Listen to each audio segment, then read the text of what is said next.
You have something in your pocket right now that didn't exist for 95% of human history.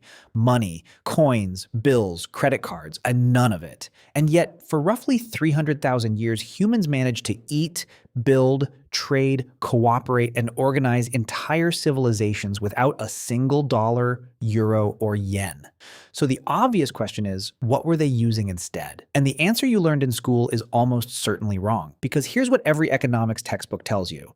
Before money, there was barter. You had a goat, your neighbor had grain, you'd haggle, you'd swap, everyone walked away happy. Simple, elegant, makes total sense. There's just one small problem with that story. It didn't happen. Not like that. Not anywhere. Not ever. In 1985, an anthropologist named Caroline Humphrey at Cambridge published a paper that said something remarkable. She wrote, and I'm paraphrasing only slightly, that no example of a barter economy, pure and simple, has ever been described, let alone the emergence from it of money. Not one. In the entire anthropological record, every society ever studied, from hunter-gatherers in the Amazon to pastoralists in Central Asia, zero of them ran on barter the way your econ professor described. Think about what that means for a second. One of the foundational stories of modern economics, the thing they literally teach in chapter 1 of most textbooks, has no empirical support. None. So how did it get there? The answer is Adam Smith. In 1776, Smith published The Wealth of Nations, and in it he described a hypothetical scenario. He imagined a butcher who needed shoes and a shoemaker who didn't need meat, and how awkward and inefficient that would be. He called it the double coincidence of wants problem. And his argument was elegant.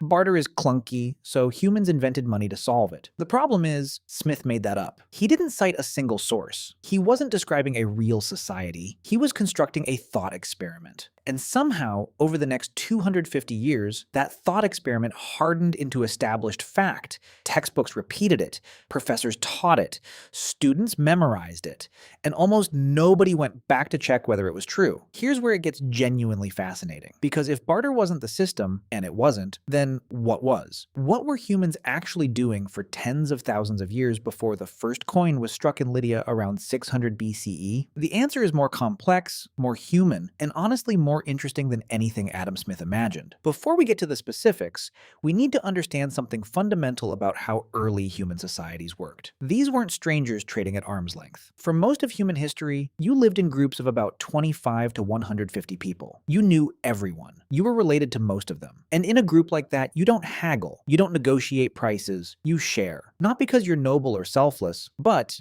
because your survival literally depends on everyone else's cooperation. If you kill a large animal, you can't eat it all before it rots. There's no refrigerator, there's no freezer, so you give the meat away, and you do it knowing, not hoping, knowing that when someone else has a good hunt, you'll eat too. This is the foundation of what anthropologists call a gift economy. And the person who first described it in rigorous academic terms was a French sociologist named Marcel Mauss, who published a book called The Gift in 1925. Mauss studied indigenous societies across the Pacific, North America, and beyond, and he found a pattern that showed up everywhere. Giving wasn't charity, it was a system. When you gave someone something, you created a social bond, an obligation. The receiver now owed you, not a specific amount, not on a specific date, not with interest, but they owed you. And everyone in the community knew it. This is not a casual thing. This was the operating system of human society for thousands of years. The gift wasn't free. It was loaded with social meaning, political power, and mutual expectation. Chiefs who gave the most gained the most status. Refusing a gift was an insult. Failing to reciprocate could get you ostracized, which, in a world without cities or infrastructure, was essentially a death sentence. Mauss called it the three obligations: the obligation to give, the obligation to receive, and the obligation to repay. And this framework, this web of mutual debt and social credit, is what held communities together long before anyone invented a coin. And in some societies, this gift system got taken to genuinely extraordinary extremes. The indigenous peoples of the Pacific Northwest, nations like the Kwakwaka'wakw, the Haida, the Tlingit, practiced something called the potlatch. This was a ceremonial feast where a chief would invite rival chiefs and their communities and then give away massive quantities of wealth. Blankets, canoes, coppers, food, just handed out, sometimes destroyed. A chief might deliberately break a valuable copper shield or pour fish oil into the fire just to demonstrate that he could afford to lose it. The point wasn't generosity, it was dominance. You gave so much that your rival couldn't possibly match it. And in failing to reciprocate, they lost social standing. It was competitive giving. Economic warfare conducted entirely through generosity. Honestly, good for them. The Canadian government actually banned the potlatch in 1884 because colonial authorities couldn't understand an economic system based on giving things away. They thought it was wasteful, irrational. They were wrong. It was a sophisticated wealth redistribution mechanism that maintained social hierarchies, prevented hoarding, and kept entire communities fed. But it didn't look like capitalism, so it had to go. Now, here's where it gets really interesting. Because gift economies work beautifully in small groups. But what happens when groups get bigger? When you start dealing with people you don't know? When settlements grow into towns and towns grow into cities, and suddenly you need to coordinate economic activity across thousands of people who aren't your cousins? This is where debt enters the picture. And the person who probably did the most to reframe our understanding of this was an anthropologist named David Graeber, who published Debt: The First 5,000 Years in 2011. Graeber's argument, backed by an enormous amount of historical and anthropological evidence, was that money didn't emerge from barter. It emerged from debt. Long before coins existed, people were keeping track of who owed what to whom. And the earliest evidence we have of this comes from ancient Mesopotamia, modern-day Iraq, around 3,500 BCE. Here's what the archaeological record shows. The Sumerians, one of the earliest urban civilizations, had a sophisticated credit system. They used clay tablets, thousands of which have survived, to record debts, payments, and obligations. A farmer could receive seed grain from a temple warehouse in the spring and owe a portion of his harvest in the fall. That debt was recorded. It was real. It was enforceable. And at no point did anyone hand over a coin, because coins wouldn't exist for another 3,000 years. And these weren't informal arrangements. The Sumerians had standardized units of account. A shekel wasn't a coin. It was a weight of silver, roughly 8.3 grams.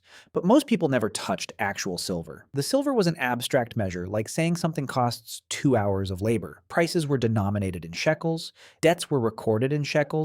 But the actual transactions happened in grain, wool, oil, or labor. It was essentially a credit economy with a unit of account, which, if that sounds familiar, it should. That's basically how your credit card works. You don't hand over physical dollars when you tap your phone at a coffee shop. You create a record of a debt. The Sumerians figured this out 5,500 years ago. We just added better screens. A researcher named Denise Schmant-Besserat at the University of Texas spent decades studying small clay tokens found across the Middle East, some dating back to 8,000 BCE. These tokens represented specific commodities. A small cone meant a measure of grain, a sphere meant a unit of oil, a cylinder meant an animal. These weren't money, they were accounting tools. They were how people tracked debts and obligations in an economy that ran entirely on credit. And here's the kicker. Schmant-Besserat's research suggests that writing itself may have evolved from these tokens. The first written symbols in human history weren't poetry or prayer, they were I owe us. Let that sink in for a second. But debt and gifts weren't the only systems operating before money. There were also what economists call commodity currencies, objects that weren't money in the way we think of it, but served some of the same functions.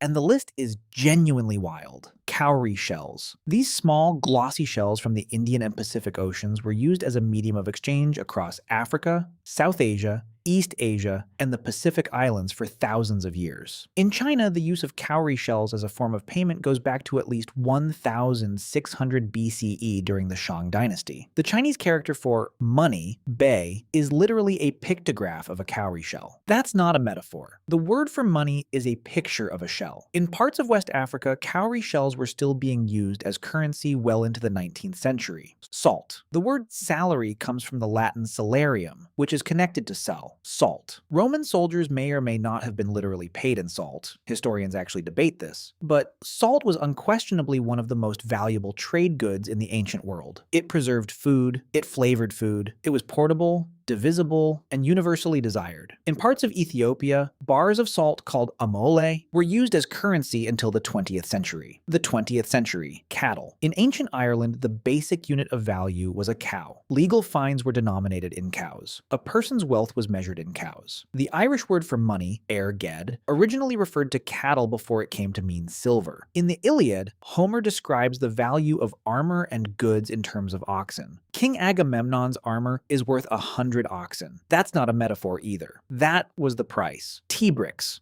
In Central Asia, Tibet, Mongolia, and parts of Siberia, compressed blocks of tea leaves were used as currency for centuries. Not loose tea, precisely formed bricks, sometimes stamped with marks indicating their value and origin. Marco Polo noted their use in the 13th century.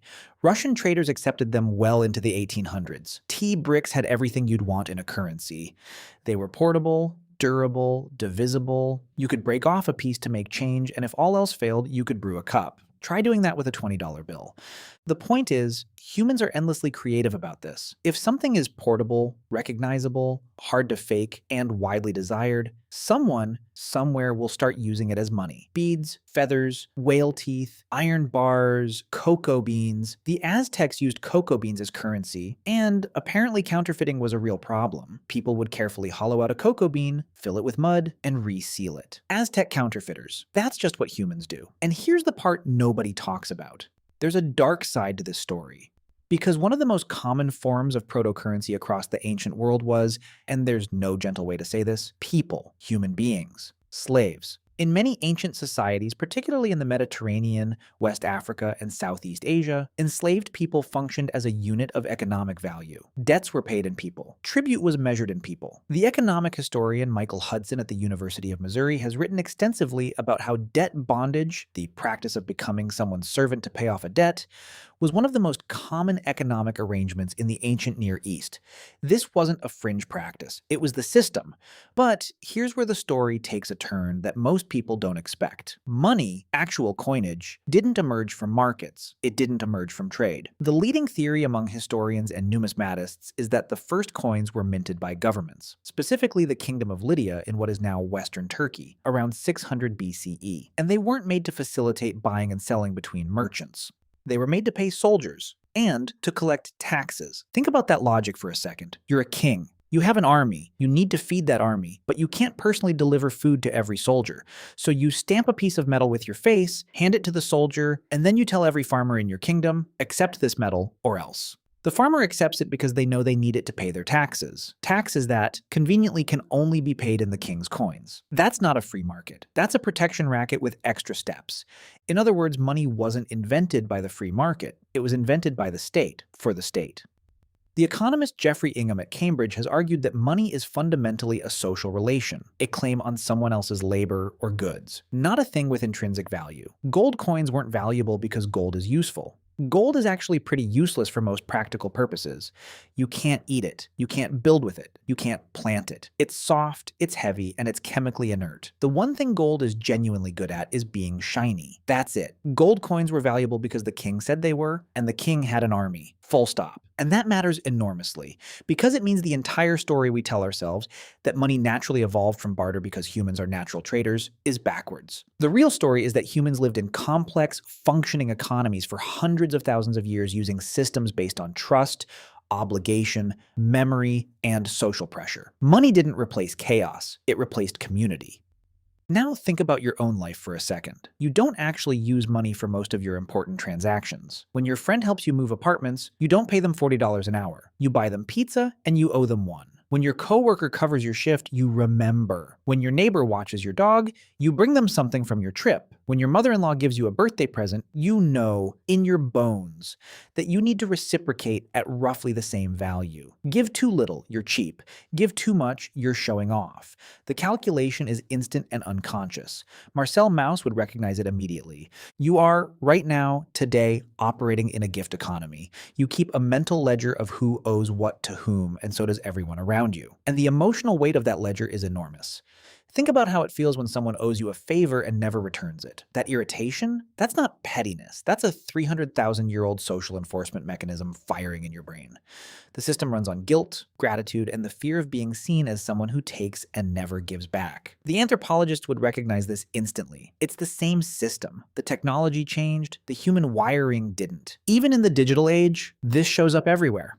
Social media runs on a gift economy. You share content, others share yours, and the whole thing operates on reciprocity and social capital. Platforms like Venmo and PayPal are, at their core, digital debt ledgers. Not that different in function from those Sumerian clay tablets, just faster and with better fonts. Open source software, the code that runs most of the internet, is built entirely on gift economy principles. People contribute their work for free, not because they're naive, but because contributing builds reputation, creates obligation, and opens doors. It's the potlatch, but for programmers. We like to think of money as one of humanity's great inventions. And maybe it is, but it's also one of humanity's great forgettings. Because in adopting money, we forgot the systems that came before it. Systems that were, in many ways, more sophisticated, more human, and more deeply wired into how we actually think and relate to each other. David Graeber put it this way. He said that the history of debt is the history of human sociality itself. Every promise, every obligation, every "I owe you one" is a thread in the fabric that holds communities together. So the next time someone tells you that money makes the world go round, remember, for 95% of human history, it didn't exist, and the world went round just fine. What made it go round was something older, something harder to quantify, something you still use every single day without thinking about it. Trust, obligation, memory. The knowledge that someone, somewhere, owes you one, and that one day you'll collect. We call the time before money prehistory, as if nothing important was happening. But those people, your direct ancestors, built social systems of extraordinary complexity, fed communities through networks of mutual obligation, tracked debts across generations without writing, and organized economies that lasted tens of thousands of years. That's not primitive. That's the original economics. And honestly, we never really left it.